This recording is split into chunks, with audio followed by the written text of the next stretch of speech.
Hello दोस्तों, नमस्कार। स्वागत है आपका हमारे न्यू यूट्यूब चैनल शिव भक्ति में। आज हम आपको सोमवार व्रत कथा का महत्व और विधि बताने जा रहे हैं। इसके लिए आप वीडियो में लास्ट तक बने रहिए। ओम नमः शिवाय। सोमवार व्रत का कथा। ज्वालापुर नगर में एक साहूकार रहता था। उसके घर में धन धान की कोई कमी नहीं थी, बस कमी थी तो एक पुत्र की। इसी चिंता में साहूकार दिन रात घुलता रहता था।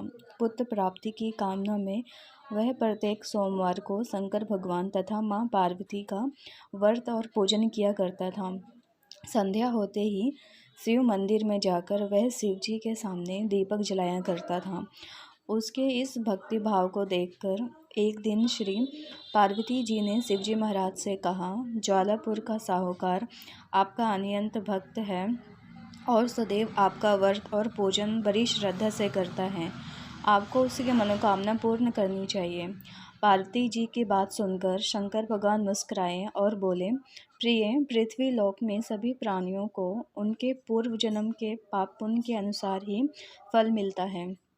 तब पार्वती जी ने अत्यंत आग्रह से कहा, महाराज, जब यह साहूकार आपका अनंत भक्त है, अंत यदि इसे किसी प्रकार का दुख है तो उसको अवश्य दूर करना चाहिए, क्योंकि आप सदैव ही अपने भक्तों पर दयालु रहकर उनके दुखों को दूर करते हैं। पार्वती जी का आग्रह शंकर भगवान टाल न सके और बोले, हे पार्वती, इस साहूकार के कोई पुत्र नहीं है। इसी चिंता में वह दिन रात दुखी रहता है।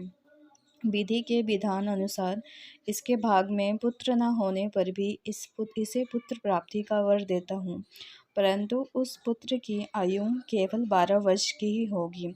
इसके पश्चात वह मृत्यु को प्राप्त हो जाएगा। माता पार्वती और भगवान शिव का यह वार्तालाप साहूकार सुन रहा था। पुत्र प्राप्ति के वरदान के बारे में जानकर ना तो उसे कोई विशेष प्रसन्नता हुई और ना ही दुख, लेकिन वह पहले की तरह ही सोमवार का व्रत करते हुए शिवजी महाराज की पूजा तथा व्रत करता रहा। शिवजी महाराज के वरदान से साहूकार की धर्मपत्नी शीघ्र ही गर्भवती हो गई। साहूकार के घर में खुशियां छा गई। ठीक 9 मास बाद साहूकार की पत्नी ने एक अति सुंदर पुत्र को जन्म दिया। इस अवसर पर साहूकार ने ब्राह्मणों और निर्धनों को खूब अन्न, वस्त्र और धन देकर धन स्वरूप दिया।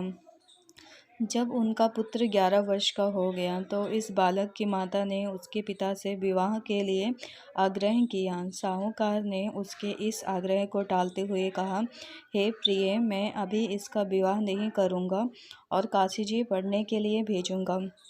साहूकार के इस निर्णय पर पत्नी को दुख तो बहुत हुआ, लेकिन उसने इसका कोई विरोध नहीं किया।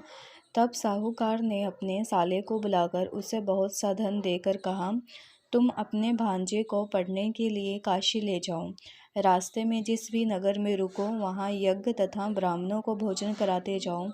मामा भांजे जल्द ही काशी के लिए प्रस्थान कर गए। काशी की ओर यात्रा करते हुए दोनों प्रताप नगर पहुँचे। उस नगर के राजा की बेटी के विवाह के कारण नगर को बहुत अच्छे तरह सजाया गया था।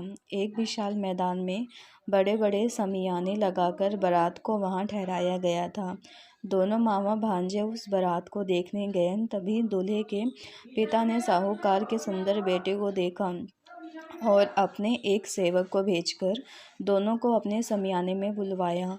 राजा अपने जिस बेटे की बारात लेकर राजकुमारी के विवाह के लिए आया था, वह एक आंख से काना था। उसके पिता को इस बात की बड़ी चिंता थी कि कहीं वर को देखकर कन्या के माता पिता विवाह में किसी प्रकार की अड़चन पैदा न कर दें।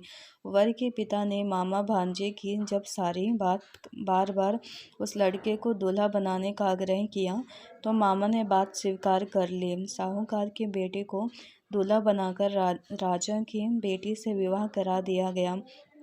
फेरों और कन्यादान का कार्य समाप्त होने पर बारात वापस शमियाने में पहुंच गई। केवल साहूकार का बेटा वहीं रह गया।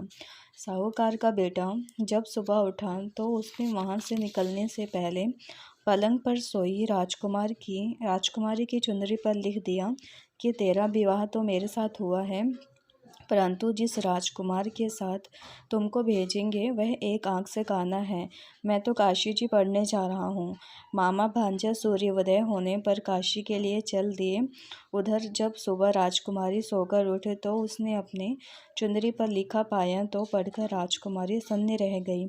उसी समय राजकुमारी ने अपने पिता से को सारी बात बताई और कहा कि अब वही लड़का उसका पति है जिसके साथ उसके फेरे हुए थे।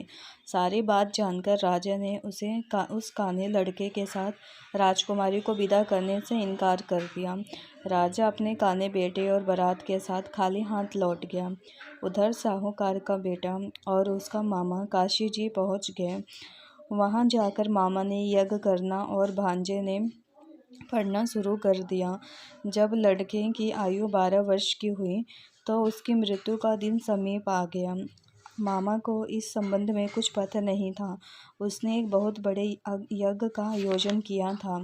यज्ञ अभी चल रहा था कि लड़के ने अपने मामा से कहा, मेरी तबीयत कुछ खराब हो रही है मामा जी, मैं कुछ देर आराम करना चाहता हूँ। आप यज्ञ का कार्य पूरा कराते रहिए। लड़का अपने कक्ष में जाकर लेट गया। शंकर भगवान के वरदान के अनुसार लेटे लेटे उसके प्राण उड़ गए। यज्ञ के बीच मामा ने कक्ष में जाकर लड़के को जब मृत्यु अवस्था में देखा तो उसे बहुत दुख हुआ, लेकिन यज्ञ में विघ्न पड़ने के डर से उसने स्वयं पर संयम रखा और इस बात की चर्चा किसी से नहीं की। ब्राह्मणों को जाने के बाद उसने रोदना पीटना आरंभ कर दिया। संयोगवश उसी समय शिव पार्वती जी यज्ञ स्थल के ऊपर से गुजरे। पार्वती जी ने जब जोर जोर से रोने की आवाज़ सुनी तो वह शंकर भगवान से बोली, हे प्रभु, कोई दुखिया रो रहा है, उसके कष्टों को दूर कीजिए। शंकर भगवान और पार्वती जी ने समीप जाकर देखा तो उन्होंने उस साहूकार के मृत्यु बेटे को फौरन पहचान लिया। पार्वती जी कहने लगी, भगवान, यह तो ज्वालापुर के साहूकार का वही बेटा है जो आपके वरदान से पैदा हुआ था।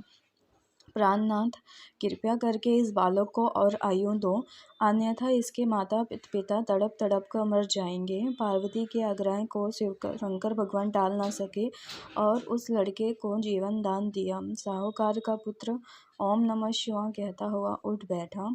शिव और पार्वती जी कैलाश पर्वत को चले गए। कुछ दिन की यात्रा के बाद मामा भांजे दोनों पूर्ण प्रताप नगर पहुँचे।